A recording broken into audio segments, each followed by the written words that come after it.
Greetings, Minecrafters, and welcome to another discussion today on this drizzly day, which I personally think is super contemplative. I really, although it has been a lot of drizzly days, but that means a lot of contemplation in northern Vermont. Okay, so my name is Kimberly Quinn, and it is my honor and pleasure to have this discussion with you today.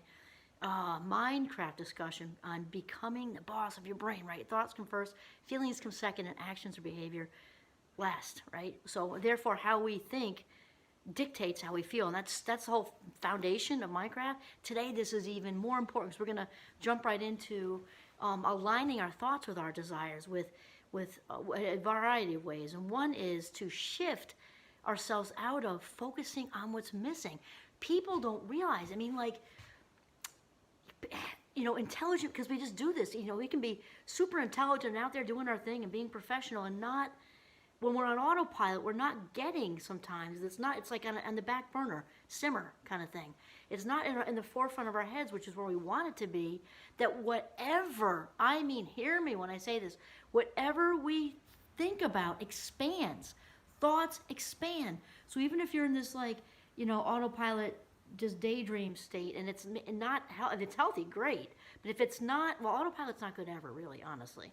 I can't think of, I don't want to say ever like polarized words, but autopilot's just bad. So let's say you're just kind of allowing, you know, this negative what if thinking, and all of that stuff expands. All of it expands. And once we get that, hopefully we become really, really careful about the thoughts we're allowing in, the thoughts that we're allowing to stick like super glue. Because remember that the subconscious drives the bus. So 95 to 96% of what we do and say, or say and do all day long, is coming from the vault. So we've got to pay attention to what surfaces.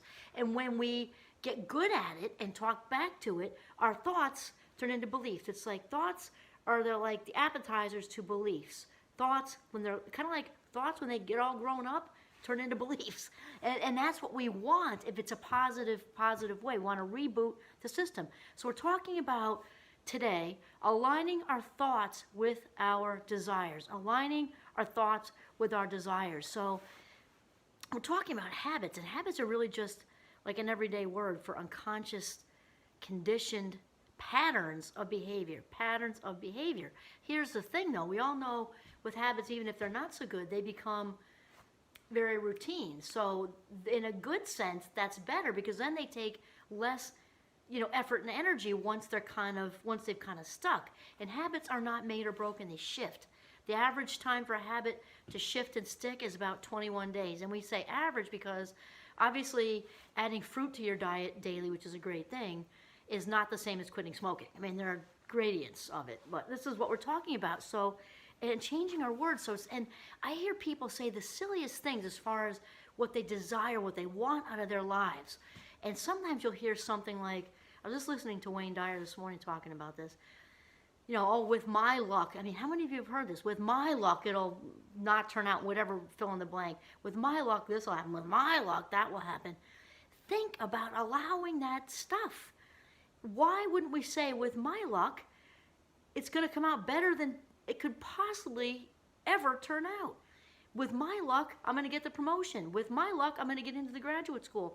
With my luck, we're going to get pregnant on the first try. You go on with your bad self. Great.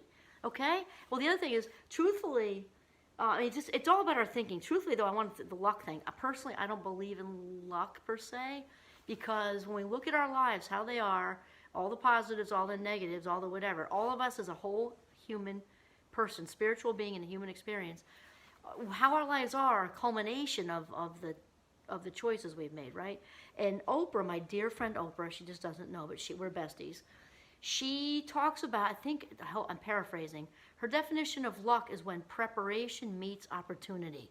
Preparation meets opportunity, which is very similar to what Jim Carrey talks about, actually, when he talks about, you know, manifesting what you want. And there was this old, I actually did not plan this either. I don't typically plan these at all. I got some bullets and it just rolls out of me. His young Jim Carrey self was on the Oprah show doing an interview, and he talked about when he was an aspiring actor, didn't even know people or anything, and he was just thinking, like, I know I have the talent, I have the skill, and I'm willing to do the work. This is where we're going with this, and this is how it's on its way. This is before Dumb and Dumber, and he wrote himself a check for 10 million. I think it was $10 million, and put it in his wallet and carried it around for like 2 years, just focusing on it's on its way. It's what we're talking about is it's on its way. He focused on that. He went up and hung out, on the Hollywood Hills, and just like in his car, I forget the exact story, but sat in his car and just envisioned the connections, envisioned it's on its way. And then it was a couple years after he wrote himself the check for $10 million. It was all kind of, falling apart basically in his wallet. And that's when he got the call for Dumb and Dumber, which I believe was the exact same amount he wrote the check for. I could be off this much in my story, but it's pretty good. You can look it up on Oprah. It's amazing because Jim Carrey had it in his head. He had his thoughts aligned with his desires, not focusing on, I'm an actor, doing whatever he was doing to bring an income at that point, probably just, he was focused on, it's on its way. I will be an actor. I will get my big shot. It's on its way. And this is largely what we're talking about. So thoughts aligned with desires. Another good example of how thoughts expand and was different than what we're talking about with the manifesting. Wayne Dyer was talking about this too, but I also have a good friend and colleague of mine at Champlain who teaches healthy aging, and she's all about this too. And obviously there are some genetics. Remember, we're talking about human beings and non-human animals. There are things like, they're just genetic things that happen to us, wild cards like early onset Alzheimer's and stuff like that. God forbid somebody gets that in their 50s, and that's a gene, right? However, for the majority, though, we can prevent so much of this. I'm thinking of people in my own life even. I think it was Wayne Dyer was talking about this too, because he is one of my great life teachers. He and Oprah are like two of the top ones. And I've got a good friend of mine, and my in-laws, my outlaws. I tell them frequently I want to bring them in for show and tell to Minecraft, because we know research-based, I'm just going to share with them about them in a second, but research-based, we know that when people, kind of go through the aging process, not letting it phase them like, oh no, I just turned 50, oh no, I just turned 60. We're big birthday celebrators in this house too, because think of the alternative, right? If people who just sort of associate aging with decline, mind decline, body decline, again, outside of those wild cards, that's who declines. That's who declines. And I have people in my life, and also including myself, who have no intention of allowing that in. Thoughts align with desires. And I'm thinking of my dear friend, one of the sexiest, healthiest 78-year-olds I know. He knows who he is. I'm just not going to say his name because I didn't ask him about this ahead of time because it came into my head now for his permission.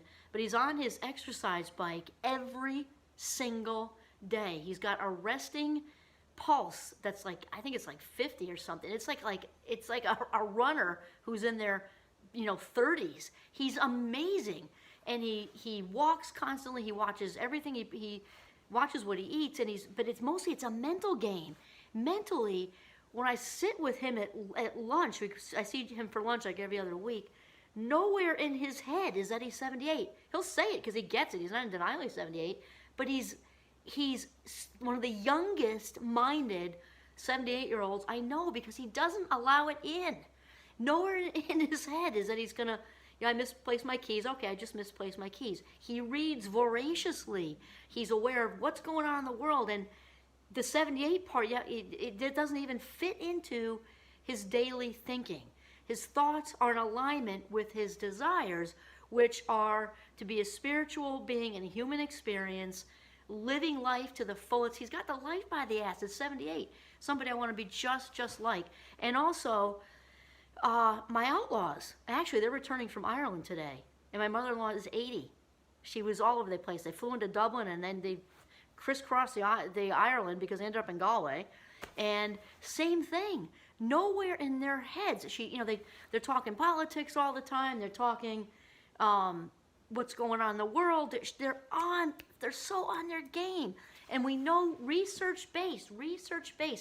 Also, same thing with, if you ask physicians about the will to live, they will tell you that and this is, Wayne Dyer's talking about this too, I guess he's in my head today, that they would, physicians would much rather, a procedure, a big procedure like a heart procedure or something, when somebody goes in knowing health is on its way,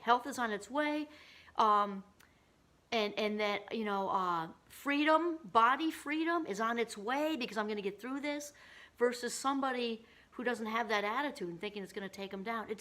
I cannot explain the power of thinking enough. So because we know each and every thought we allow to cross our minds expands, it's time, like right now, today, in this minute, to become very, very careful about what we allow to stick. Just say no to autopilot if you want a long, healthy, happy, joyful experience. That's it. Thoughts expand. Do not focus on missing. Focus on it's on its way, because it will all work out. And just relax.